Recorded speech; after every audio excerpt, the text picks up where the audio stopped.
Friends, ಒಂದು ಒಳ್ಳೆ ಅದ್ಭುತವಾದ ವೀಕೆಂಡ್ ಅಂತ ಹೇಳಬೇಕು ಸ್ಯಾಟರ್ಡೇ ದಿನ. ಬಟ್ ನನ್ನ ಒಂದು ಒಪಿನಿಯನ್ ಅಂದರೆ, ಮ್ಯಾಚ್ ಎಂಜಾಯ್ ಮಾಡೋಕ್ಕೆ ಒಂದು ದಿನದಲ್ಲಿ ಎರಡು ಇರಬಾರ್ದು. ಒಂದೇ ಮ್ಯಾಚ್ ಇದ್ದರೆ ಅದು ತೀರಾ ಕ್ರೇಜ್ ಇರುತ್ತೆ ಅನ್ನೋ ಒಂದು ಮಾತು ಹೇಳ್ತಾ, ಇವತ್ತಿನ ವಿಶೇಷ ಏನಂತಂದರೆ, ನಾನು ಎಲ್ಲ ಒಂದು ಡೀಟೇಲಾಗಿ ಹೇಳೋಕ್ಕೆ ಹೋಗಲ್ಲ. ಬ್ರೀಫಾಗಿ ಹೇಳ್ತೀನಿ. ಏನಂತಂದರೆ, ಇಬ್ಬರು ಕ್ಯಾಪ್ಟನ್, ಮುಂಬೈ ಕ್ಯಾಪ್ಟನ್ ಆಗಲಿ ಜಿ ಟಿ ಕ್ಯಾಪ್ಟನ್ ಆಗಲಿ, ಇಬ್ಬರು ಇರೋದಿಲ್ಲ. ಇಬ್ಬರು ಪಾರ್ಟ್ ಟೈಮ್ ಕ್ಯಾಪ್ಟನ್ಗಳು ಮುಂದುವರಿಸಿರ್ತಾರೆ, ಇಬ್ಬರು ಸೋಲ್ತಾರೆ. ಇದು ಒಂದು ವಿಶೇಷ ಅಂತ ಹೇಳಬೇಕು. ಅದು ಬಿಟ್ಟರೆ ನಮ್ಮ ಹೊಸ ಯುವ ಪ್ರತಿಭೆ ಅಶೋಕ್ ಶರ್ಮಾ ಅವರು 154.2 ವೇಗದಲ್ಲಿ ಬಾಲಿಂಗ್ ಮಾಡಿದ್ದಾರೆ ಇವತ್ತು. ಅದು ಒಂದು IPL ಇತಿಹಾಸದಲ್ಲಿ ಒಂದು ಅತ್ಯಂತ ವೇಗದ ಬಾಲಿಂಗ್, ಒಂದು ದಾಖಲೆ ಅಂತ ಹೇಳ್ಬೇಕಾಗುತ್ತೆ.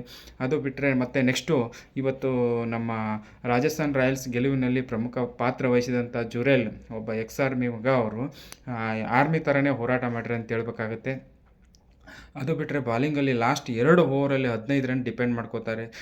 ರಬಾಡ ಆಯಿತು, ಇವರು ಇನ್ನೊಬ್ಬರು ರಶೀದ್ ಖಾನ್ ಆದರು, ಇಬ್ಬರು 20 ರನ್ ಹೊಡೆದು ಆಡ್ತಾಯಿದ್ರು. ಒಳ್ಳೆ ಸ್ಕೋರ್ ಹೋಗ್ತಾಯಿತ್ತು, ಒಳ್ಳೆ ಕ್ರೇಜ್ ಇತ್ತು. ದೇಶಪಾಂಡೆ ಹಾಗೂ 19ನೇ ಓವರ್ ಹೋಗೋದಂಥ ಆರ್ಚರು ಕೇವಲ 3 ರನ್ನು, ಇವರು ಒಂದು 4 ರನ್ ಕೊಡ್ತಾರೆ. 2 ಓವರಲ್ಲಿ ಬರೀ 15 ಬೇಕಾದಾಗ 7 ರನ್ ಕೊಡ್ತಾರೆ. ಒಂದು ಅದ್ಭುತ ಮ್ಯಾಚ್ ಅಂತ ಹೇಳ್ಬೇಕು.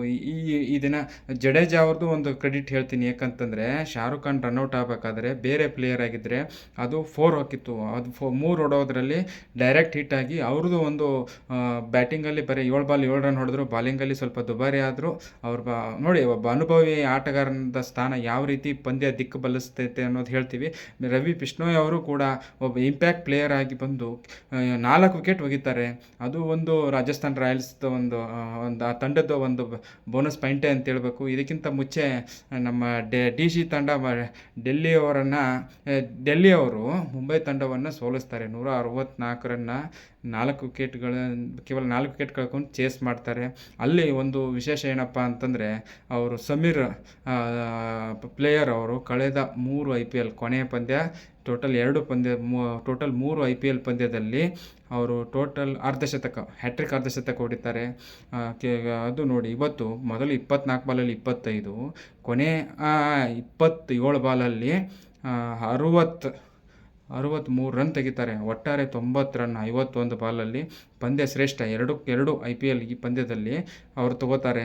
ಅವ್ರನ್ನ ಚೆನ್ನೈ ಬಿಟ್ಟಿದ್ದು ಈಗ ಅವರಿಗೆ ವರವಾಗಿದೆ, DC ಅವರಿಗೆ ಅಂತೇಳಿ. DC ಅವ್ರದ್ದು ಇವತ್ತು ಕೂಡ ಕೇವಲ 12 ರನ್ಗೆ 2 ವಿಕೆಟ್ ಹೋಗಿತ್ತು. ರಾಹುಲ್ ಅವರು ಮೊನ್ನೆ ಡಕೌಟ್ ಆದರೆ ಇವತ್ತು 1 ರನ್ನು. ಅವರ ಕಳಪೆ ಪ್ರದರ್ಶನವಾದರೂ ಕೂಡ ಅಕ್ಷರ್ ಪಟೇಲ್ ಅವರ ಜಯ ಕೈ ಹಿಡಿತಂತ ಹೇಳ್ತಾ, ನಾಳೆ RCB ಮತ್ತು ಇನ್ನೊಂದು SRH ಗೆಲುವಿನ ತಂಡ ಆಗ್ತೈತೆ ಅಂತ ನಾನು ಪ್ರಿಡಿಕ್ಷನ್ ಮಾಡ್ತಾ ನನ್ನ ವಿಡಿಯೋವನ್ನು ಮುಗಿಸ್ತಾ ಇದ್ದೀನಿ. ಜೈ ಹಿಂದ್, ಜೈ ಕರ್ನಾಟಕ ಮಾತೆ, ಜೈ ಜವಾನ್.